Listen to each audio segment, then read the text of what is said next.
मृत्यु की बात संत डराने के लिए नहीं करते हैं, अपितु जगाने के लिए करते हैं। श्रीमद् भागवत में सुखदेव जी ने जीवन मुक्त होने के लिए, जीव की मुक्ति के लिए 3 प्रमुख साधन बताए। केचित के पहले सर्वप्रथम उन्होंने बताते हुए कहा कि अविद्वत अधिकारित्वात् प्रायश्चित्तम विमर्शनम कर्मणा कर्म निर्हारो न ह्यात्यंति क्लेश्यते।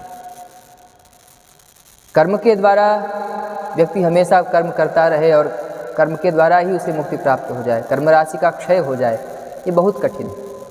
वो इस प्रकार से है कि जैसे आदमी जल को मथता रहे, हमेशा प्रयत्न करता रहे, प्रयत्न करने पर जल से कभी घी नहीं निकाल सकता है। छूटे मल की मलह की धोए घट की पाव की बारी गुलो।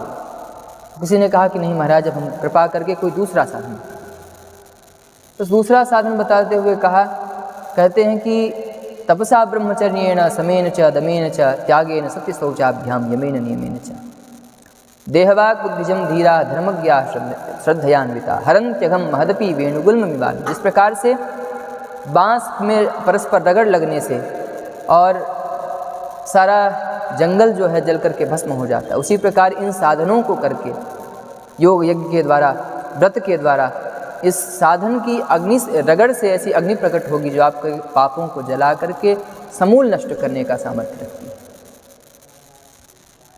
परंतु किसी ने प्रश्न किया कि महाराज यहाँ भी दोष दिख रहा है, क्या दोष दिख रहा है? तो कहा कि नहीं, यदि बारिश हो जाएगी, अभी भी जड़ वृक्ष तो जल गया परंतु समूल नष्ट नहीं हुआ है, जड़ बची है। अगर बारिश होती है तो बारिश होने के बाद पुनः नवीन वृक्ष निकले, तो उसके लिए क्या किया जाए कि समूल पापों का उन्मूलन हो जाए। तो कहते हैं तीसरा और सबसे सरल साधन बताते हुए कहते हैं केचित केवलया भक्त्या वासुदेव परायणा अघम धुन्वन्ति कार्ष्णेन निहारमिव भास्कर। केवल और केवल अनन्य भाव से भक्ति के द्वारा जीव अपने पापों का समूल रूप से उन्मूलन कर सकता है।